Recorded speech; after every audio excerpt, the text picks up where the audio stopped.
Fala aí pessoal, tudo bem? Eu sou o Fábio Souza, esse aqui é o nosso canal da semana.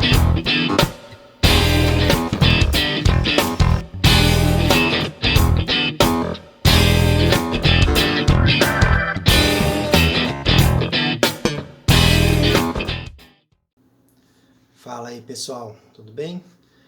Bom, hoje a gente vai então tratar sobre um equipamento específico que é o rope clamp, ou bloqueador de corda, ou ascensor de mão, ascensor de peito, Jumar, não importa. O que a gente quer falar nesse vídeo de hoje é sobre o risco de ter um equipamento dentado numa corda.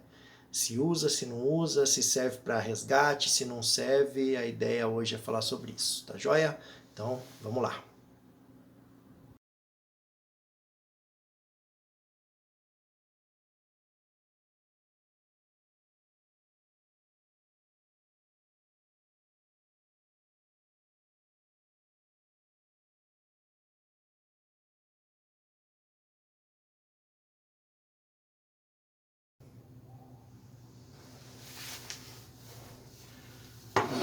Bom, então pessoal, o que a gente vai tratar nesse vídeo aqui, eu já gravei inclusive um vídeo, tá aí no canal, onde eu estava falando sobre a parte de rope clamp, né, de bloqueador de corda, ascensor, ou alguns que usam o termo Jumar ainda para chamar esses equipamentos, mas o objetivo hoje não é falar sobre a certificação dele, mas o objetivo desse vídeo, na verdade, é falar sobre alguns mitos que surgem no setor de acesso por corda, no setor de resgate industrial, resgate urbano, sobre usar ou não usar esses equipamentos, principalmente atividades de içamento e de resgate, devido ao risco de ser um equipamento dentado e o risco de ele poder romper a capa da corda e, no caso de uma ação extremamente extrema, poder vir inclusive a romper a alma da corda.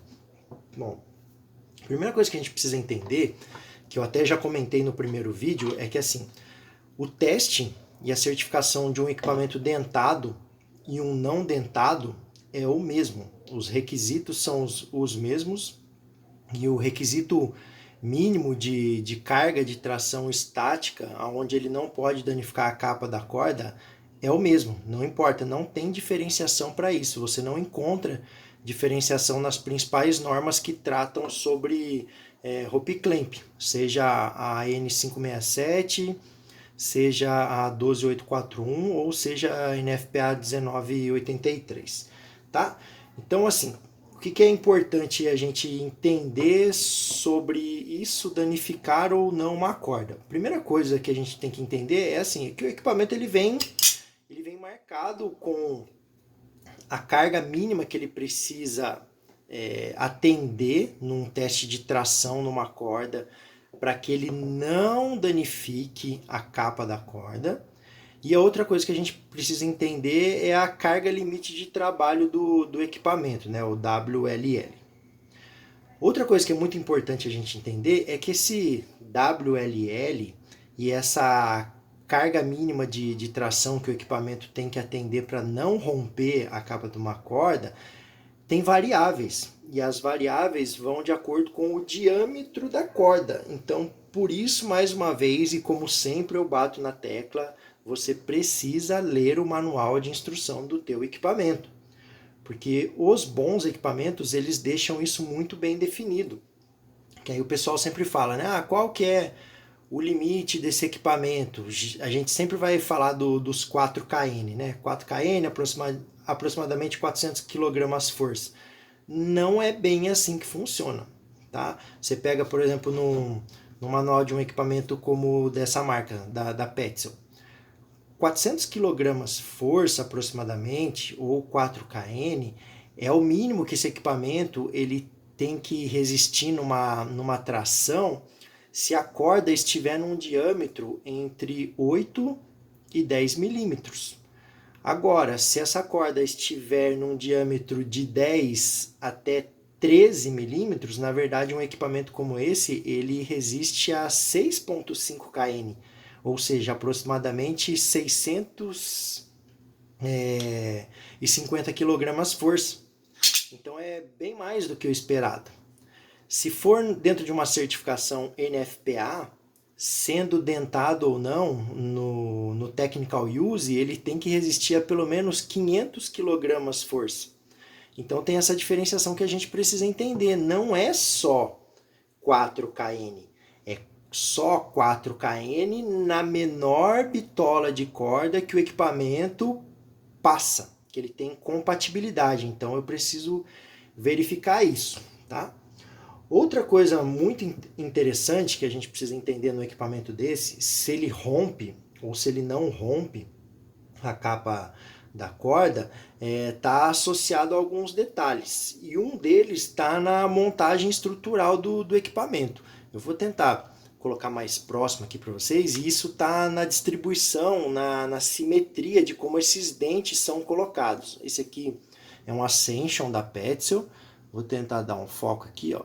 Se vocês olharem os dentes, né, os teeth dos ascensores da Petzl, isso é característico da Petzl, no Pantene, no Crawl, no Ascension, eles são bem altos, eles são bem irregulares e eles têm uma angulação para entrada na corda. Isso aqui facilita com que esse dente ele grampeie bem mais a corda. Isso é bom num sentido para evitar que escorregue, só que quando a gente fala de ruptura de capa, isso aqui não é tão legal, porque como ele aprofunda bem na corda e ele tem essa angulação que faz com que ele grampeie melhor ainda, faz com que ele puxe e não deixe escorregar quando passa daquela carga mínima de tração, e aí ele facilita que a capa seja rompida mesmo. Se você pegar um equipamento como esse, da Kong, o modular, que eu acho muito interessante, olha a diferença que tem nos dentes, na divisão dos dentes, na profundidade dos dentes, inclusive eles têm a pontinha um pouquinho mais arredondada e eles têm uma simetria de divisão. Isso aqui, quanto a rompimento da capa da corda, é melhor. Ou seja, ele é mais difícil de romper a capa de uma corda porque ele tem uma tendência de, quando ele passar daquela carga mínima de tração, ele tem uma tendência de começar a escorregar. E isso, por um lado, vai preservar que a capa da corda não seja rompida com tanta facilidade. Existem uns testes, inclusive até, eu não tenho esse equipamento, né, mas está num dos livros que eu mais gosto, ou o meu livro preferido, o Life on a Line. E o Dave Merchant, ele faz umas colocações aqui bem interessantes. Deixa eu ver se eu consigo mostrar para vocês. Sobre isso que eu estou falando. Olha, isso aqui são uns dentes do Petzl, Ascender, que a gente vê que eles têm uma angulação de colocação, são bastante pontiagudos e são bem assimétricos na sua divisão. E aqui são dentes de um equipamento da marca SRT, que eles são mais simétricos, são mais arredondados. Esse equipamento aqui, por exemplo, da SRT, ele tem teste onde ele passou de 900 kg força e não rompeu a capa da corda. Tem também um equipamento da Miller, da Troll, também que tem uma seleção de dentes bem parecido com isso. Então, quando a gente fala de rompimento de capa de corda, não é simplesmente o equipamento. Que aí vem a confusão, não pode utilizar isso aqui em resgate, porque em resgate existe um risco muito grande, e aí vai romper a capa da corda. Não é bem assim que funciona. Tanto é, se a gente for buscar nos manuais desses equipamentos, dos bons equipamentos, né, Kemp, Kong, Singing Rock, Petzl, todos eles têm indicação de uso em resgate. Inclusive alguns deles com certificação NFPA 1983 Technical Use para a utilização em resgate. Seja resgate em içamento, seja resgate com tração, seja o uso em captura de progresso. Então, não existe isso que um equipamento dentado não pode ser utilizado em resgate. Pode ser que você coloque no seu protocolo militar ou civil, industrial, que não é permitido. Aí tudo bem. Pode ser que você coloque no protocolo da sua escola de treinamento que não é permitido. Aí tudo bem. Mas falar simplesmente que um equipamento desse não pode ser utilizado em operação de resgate é algo que não tem muito fundamento. Então, o que a gente precisa pontuar bastante, né, para utilizar equipamentos desses em resgate ou não, ou em operações mais extremas ou não? A qualidade do equipamento, a marca, o atendimento dele de norma, ele ter realmente uma certificação e não simplesmente estar marcado lá EN 12841 tipo B, mas que ele tenha um CE, não estar só marcado NFPA 1983, mas que ele realmente tenha um L por trás, ou seja, que ele tenha uma certificação. A gente precisa verificar o nível de profundidade dos dentes, o quão afiado esses dentes são, o quão simétrico eles estão distribuídos, a disposição desses dentes pela came aqui do equipamento. Outra coisa que vai influenciar muito no romper a corda ou não, a idade dessa corda. Se essa corda já teve um pré-tensionamento naquele ponto, se o ponto que você está capturando essa corda, por exemplo, ele já teve alguma fragilização por algum desgaste, tudo isso tem que entrar em consideração para dizer se ele vai romper facilmente ou não. E outra coisa que a gente precisa entender é a forma de montagem desse equipamento na corda. Depois eu vou pausar aqui o vídeo, vou entrar numa parte de demonstração, porque existem algumas influências e existem alguns protocolos de usar o mosquetão apenas aqui na parte de baixo, usar o mosquetão apenas aqui na parte de cima, usar mosquetões em conjunto, um embaixo, um em cima. Então tem protocolos militares onde o pessoal diz que mesmo numa ascensão sozinho, você tem que deixar um mosquetão aqui em cima. Isso no manual da Petzl não tem esse tipo de recomendação. No manual da Camp tem esse tipo de recomendação. No manual da Petzl só tem esse tipo de recomendação se o equipamento entrar em ângulo. Então, assim, a gente precisa entender isso. Mas a única coisa que nós devemos pontuar, que é muito importante, é assim, não existe por fabricante ou por normativa, não existe nenhuma proibição que esse equipamento seja utilizado como equipamento acessório em operação de resgate. E isso é muito importante. O que também é muito importante a gente entender é que esse equipamento ele não pode ser utilizado como trava-quedas. Aí sim está muito bem definido nos manuais de instrução do equipamento. Apesar de, por norma, um equipamento desse passar por teste de queda, ele cai, ele tem uma queda em fator 1, num talabarte de 60 centímetros, com um peso mínimo de 100 quilos de massa. Eles passam por esse teste, onde ele pode vir a romper a capa da corda, mas ele não pode romper a alma da corda nesse teste. Isso é previsto, mas um equipamento desse não pode ser utilizado como trava-queda em momento algum. Isso é importante a gente pontuar, tá bom? Então depois eu vou entrar aqui e só fazer uma demonstração dos tipos de montagens que esse equipamento pode ser feito, o que oferece mais ou não segurança e o que pode gerar um risco maior. E o risco maior de ele romper capa de corda, além da distribuição dos dentes, é o como essa came ela fica pressionando a corda, total ou parcialmente. Então, se a gente faz uma montagem errada, é mais fácil de romper. Eu já fiz testes, por exemplo, em equipamentos de marcas duvidosas, onde ele rompeu a capa da corda com 200 kg força.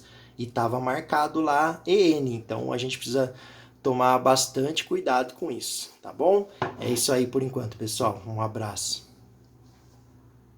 Bom, pessoal, então assim, né? A instalação na corda do equipamento, sempre respeitando o sentido de montagem, a seta, em relação à ancoragem, se você estiver ascendendo, ou em relação à carga, se você for fazer um sistema de captura, ou se for um sistema de içamento. É importante, né? A instalação completa, um fechamento completo da came do equipamento. Isso é muito importante, esse fechamento, garantir que ele realmente bloqueou e não deixar ele num sentido onde ele não grampeie totalmente a corda, que isso aí já vai aumentar o risco. E aí vem a instalação clássica, né? A inicial. No causteio, por exemplo, fazendo a instalação aqui na parte de baixo. Hoje os modelos novos da Petzl, por exemplo, já tem uma abertura para entrar com o mosquetão auxiliar do pedal. Então essa é a instalação clássica de utilização tanto para ascensão ou se fosse para uma captura de progresso. O que às vezes pode mudar nessa configuração de acordo com o protocolo e de acordo com o sentido de utilização. Por exemplo, a Petzl, ela recomenda no manual dela uma instalação simples assim. E caso você entre, por exemplo, em uma corda onde vai haver angulação, e aí no movimento que você vai fazer, ele vai abrir essa parte aqui, vai ter menos contato, então a Petzl recomenda que você passe aqui um mosquetão auxiliar, justamente para garantir que ele continue alinhado com essa corda tensionada. Eu já conversei inclusive com alguns amigos militares, bombeiros, onde eles têm como protocolo, numa ascensão comum, né, de uma pessoa apenas, utilizar já esse mosquetão aqui para prevenir um risco do equipamento ficar mexendo indevidamente e aí ter uma captura dessa corda de uma forma errada e acabar tendo prejuízos. Nada contra essa montagem, sem problema. Inclusive, esse tipo de montagem numa ascensão comum está previsto no manual de instrução do rope clamp da Kemp, que é outro grande fabricante, né? Um fabricante italiano. Então, sem problema. O que é muito importante, né? Que isso seja instalado adequadamente, ou seja, o mosquetão ele tem que passar e ele tem que contornar a corda para a corda ficar lá pro lado de dentro. Se a pessoa montar isso aqui errado, aí ele cria uma situação muito perigosa, que é conseguir fazer isso. Isso aqui é extremamente perigoso, então a pessoa tem que tomar cuidado, porque aí você cria um desalinhamento na corda. Olha lá, você já vê que a própria câmera aqui dos dentes, ela já não grampeia direito a corda.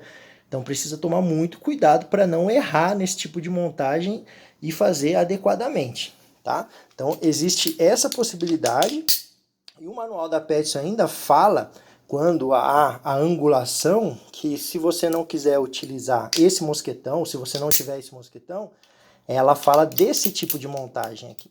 E você passar então a corda por dentro do mosquetão de baixo e aí ele vai garantir um alinhamento aqui também para não correr o risco da came com os dentes grampear a corda de uma forma inadequada, tá?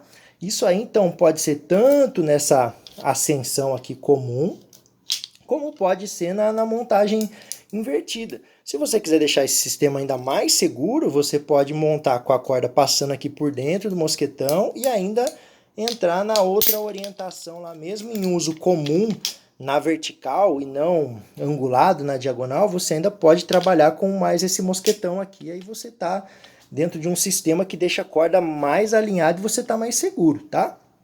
Então a gente está falando às vezes de princípios e preferências, são os princípios da segurança e a preferência da montagem, e às vezes a gente está falando de situações realmente de risco, que é quando você trabalha em ângulo, que aí você precisa mesmo fazer esse tipo de instalação, e outra coisa é a chance de fazer uma montagem errada, que aí nós precisamos tomar bastante cuidado, que seria isso aqui. Aqui seria uma montagem totalmente inadequada e perigosa. Aí a gente não está nem falando mais de princípio e preferência, a gente já está falando de falha do usuário na montagem, tá bom? Espero que tenha ajudado de alguma forma aí o vídeo e qualquer dúvida é só entrar em contato conosco, tá joia? Um abraço, até mais pessoal.